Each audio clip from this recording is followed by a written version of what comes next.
Daniel and his 3 friends, Shadrach, Meshach, and Abednego, lived in captivity under the reign of King Nebuchadnezzar. The king liked Daniel. The people who worked under the king didn't like Daniel. This jealousy ultimately got Daniel's friends thrown into the fiery furnace. Because God saved them, King Nebuchadnezzar declared their God was the true God. Around 60 years passed. Daniel continued to rise up in the ranks of leadership. King Nebuchadnezzar died and was replaced by King Darius, who also liked Daniel. The people who worked for the king still didn't like Daniel. Once again, their jealousy took over. They told the king to make a law that all the people of the kingdom had to pray to him for 30 days. The king liked this idea, realizing it would affirm his power and authority, as well as the people's loyalty to him. So he signed the decree into law. Let's read how Daniel responded in chapter 6, verse 10. Now, when Daniel learned that the decree had been published, he went home to his upstairs room where the windows opened toward Jerusalem. 3 times a day, he got down on his knees and prayed, giving thanks to his God, just as he had done before. Daniel didn't just start praying to God when things got hard. This verse says he prayed just as he had done before. Daniel was a prayer warrior. Prayer is a regular theme in the book of Daniel. He didn't pray to be seen by others or to make a point.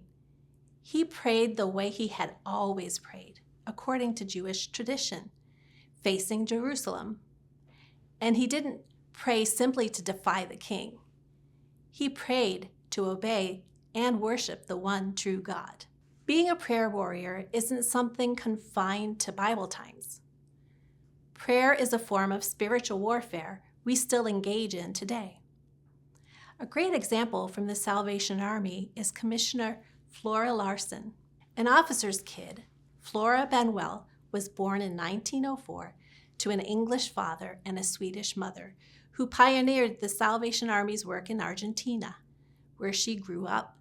She eventually married Sture Larson from Sweden. They served as Salvation Army officers in 13 different countries over 40 years. They had 2 children, Margaret and John. John became the 17th general of the Salvation Army. Flora spoke 6 languages and wrote for Salvation Army publications regularly, eventually writing books. But more than a woman known for spoken and written words, Flora was known as a prayer warrior. She wrote prayers for the war cry. She sent prayers and letters to others. She prayed for and with people, privately and publicly. Flora Larson loved God deeply and often understood him most clearly when in her garden. So it's no surprise that nature images appear in her prayers often.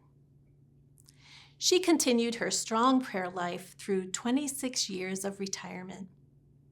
She was promoted to glory on March 12, 2000, at the age of 96.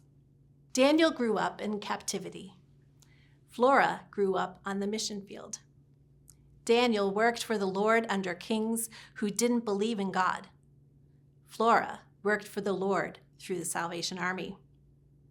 Daniel found himself in extraordinary circumstances, such as in a den of hungry lions. Flora had the freedom to travel and serve around the world, mostly in very ordinary daily acts of service. The circumstances weren't what made these 2 very different people prayer warriors. Their focus on God did. We can be prayer warriors in times of serious spiritual warfare, as well as in times of peace. This is because our prayers aren't focused on the battle. Our prayers are communication with the one true God.